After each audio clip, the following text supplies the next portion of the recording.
My husband gives Kris Tyson from MrBeast level of uncomfortable. He's begun to ask me who I'm meeting with, where, what we plan on doing, how long every single time I leave the house without him. At first, I just thought he was being protective and a good partner just in case something happened, but then he started checking my phone after the visits, vetting and researching each of my friends as well. He also has been pursuing me to link my bank account to his, as he's in charge of the finances when he was perfectly fine with keeping them separate before. We fight about it almost every day. Finally, yesterday when he was preparing to go on a work trip for 2 weeks in California, he demanded I wear a tracker so he could keep an eye on me while he's gone. I can't do this anymore. I feel like I'm suffocating, and his family who I've spoken to about his worrying behavior just said he's being careful and protective as a good husband should. I need to gather my things together and find a way to be gone before he gets home without tipping him off. He always intimidates me. If he ever found me cheating on him, he'd turn in divorce papers the same day. He keeps a filled out copy on his desk. I'm going to submit those the day I leave, but there's so much to do. I'm finding a new place to live, seeing if my job has any transfers available, packing and moving in 2 weeks. His return flight is on May 11th, so I need to move quickly. I'm posting here because I don't have any close family,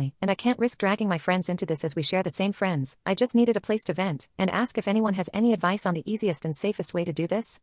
Edit, you guys are amazing. I never even thought to not use his divorce papers. I'll check for cameras before I start any packing or prepping. I may also shred his divorce papers just in case and look into getting a lawyer for myself. I'm in a no-fault divorce state, that much I remember, which will help. I'll update again when I know more. The tracker he wants me to use is a small clip to put on the belt or waistband. I'll wear it unless I'm going or doing something related to me leaving. No pets yet, thankfully. Update. So I've gotten a lot of support and helpful advice along with questions I thought I should clarify before I proceed with the update. Some ask why I'd be hiding things from Alex regarding going out and who I'm meeting with. I don't, and I have nothing to hide. However, when he begins to double-check everything I tell him with the other people there, right down to each person I talked to and what I said. Did I send any text messages? Did I order food? How much did I eat? That's when it started to feel like I was slowly being pushed into a corner. It didn't start that bad, but gradually grew worse over time. All of the Reddit subs my in-laws' families are part of our related gardening and DIY, so I highly doubt they'll see this. If so, by the time they do, I'll hopefully be gone. I talked about my job and explained things to my manager, and they promised to look into openings in other states to see if they could get me into one. They'll have an update on that in 3 days. I trust that my bank account is secured, considering he's tried to get into it before and failed. I found one camera in the kitchen, another in the living room, and one in our bedroom. As such, I've left them in place for now and done all other planning, either in the bathroom pretending I'm taking a bath. I can't look for apartments until I get the update from my work, but either or I'm still gonna be leaving the state. The day before I do, I will be changing my number carrier and wiping my laptop and all of his electronics before I do. I've met with 2 lawyers so far and had them look over the paperwork my husband had prepared, and both said that it did have some clauses in it that could have caused me some trouble down the line. What alarmed all of us was the fact that several of those clauses dealt with future children, and not as a hypothetical, like several hair suggested. I have a feeling he fully intended on getting me pregnant to keep me trapped and tied to him. There are 3 other locations my job could send me to, and I have. As a precaution, I began looking into all 3 cities and housing in the areas, just in case one of those. This is the one they send me to. Even if they don't have an opening that they can push me into, then I will just have to quit, move, and figure things out on my own. I have enough money to live and survive for a few months until I can pick up another job. Unfortunately, all of our friends are mutuals and would likely be unaware of the consequences of saying or sharing anything I do or say with my husband. I don't have any surviving close family, and obviously my in-laws are not a good resource to rely on. I am on my own, unfortunately. Other than the wonderful bonds I've begun to make here, I will update again if I get more information or something else happens. Otherwise, all updates when my work gets back to me. I do plan on leaving before he returns, though, just to make sure that I'm not anywhere near here at that time. Update, good news. My work has an opening I qualify for that will not only shift me across the country, but also comes with a salary increase as well. I've started telling my in-laws and friends that I'm planning a surprise outing for when my husband gets back for just the 2 of us. This way, people don't give me odd looks if they see me out and about. I've even gone as far as asking my mother-in-law to show me his favorite recipes. Meanwhile, I've found a moving company that, while small, is willing to work in a storm. The reason is in 5 days, we're supposed to get hit with a large storm front. I plan to shut off the breaker and say we lost power if he asks, just as several people here suggested, and even send him a short clip of the storm. I will have all of my stuff moved that afternoon, and I will be flying out once the weather has cleared enough to do so. I have a lawyer who will push my divorce through, and I've filled out the necessary paperwork so that I don't have to be here for it.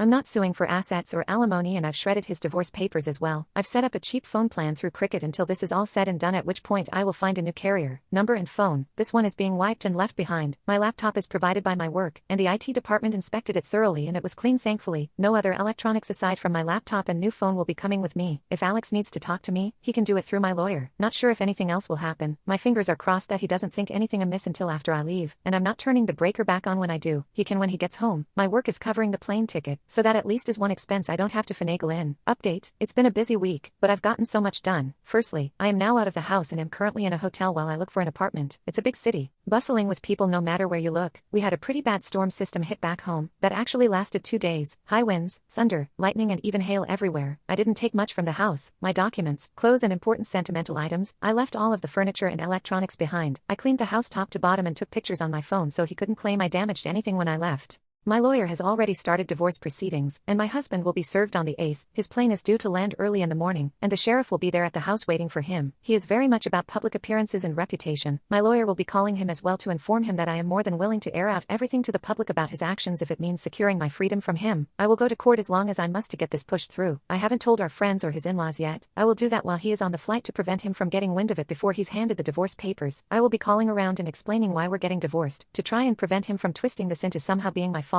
I don't want him trying to claim I had an affair or something, so I want to get the truth out before he can twist this. I'm doing okay. I'm tired, but yet I feel almost jittery and off kilter. I keep looking over my shoulder and monitoring what I say even when I don't really need to anymore. Hopefully that will fade soon. My work is covering the cost of the hotel, and I'm working on getting my other things in order. I also need to find a new GP as I want to get a full test just to make sure everything is okay. I don't know when my next update will be, probably when the divorce papers are filed or if we have to go to court to push them through. I will try to keep my head up, but it feels like I'm in a whirlwind or something with so many things to do and think about. I kind of thought it would be easier once I got out of the house, but while the fear is smaller, somehow the number of tasks only seems to have grown.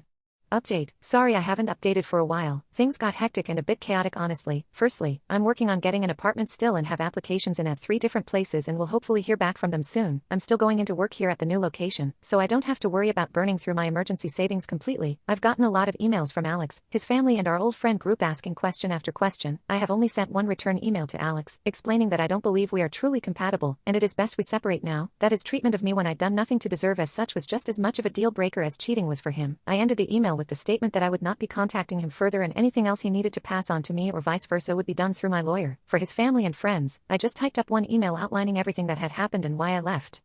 I told them I wished them no ill will, but that such treatment of his wife and partner was not acceptable, that should Alex get remarried in the future, I wish they would help support both partners and not just Alex. Alex, from what my lawyer told me, was livid when he was served. The sheriff actually ended up booking him for assault on an officer and menacing due to the threats he was shouting. His father bailed him out in a few hours, but with the testimony of the sheriff, my lawyer believes I have a very good chance at getting a restraining order. Alex, upon returning to the house, apparently lost his temper again, breaking the dining table into pieces as well as the TV, and putting several holes in the walls. At least that's what one of the emails from one of our friends reported as Alex called him to help him clean up the mess. My lawyer already has pictures of the house I took, with timestamps as evidence nothing had been damaged by me. My friend reported that Alex tried to claim I'd been the one to trash the house, but the holes in the wall were at head height. Alex is 6 feet 3 inches, and I'm 5 feet 4 inches, so he knew that was false. Either way, taking the pictures definitely will help me, so again thank you everyone here for the advice because I never would have thought of that on my own. My work won't share details of where I am, as I do work with some higher-end clientele who value security and that information won't be gossiped about, and no, I'm not some stripper or escort. I deal with contracts, notary and business management. As such, even if Alex tried to use my work to find me, he wouldn't succeed. Update. It's been a little bit, and I thought I'd answer some questions before giving my update. It may be a while after this until things change. Firstly, no, I didn't bring my car. The public transport here is good enough to use without needing one. I have secured an apartment, and the building has good security.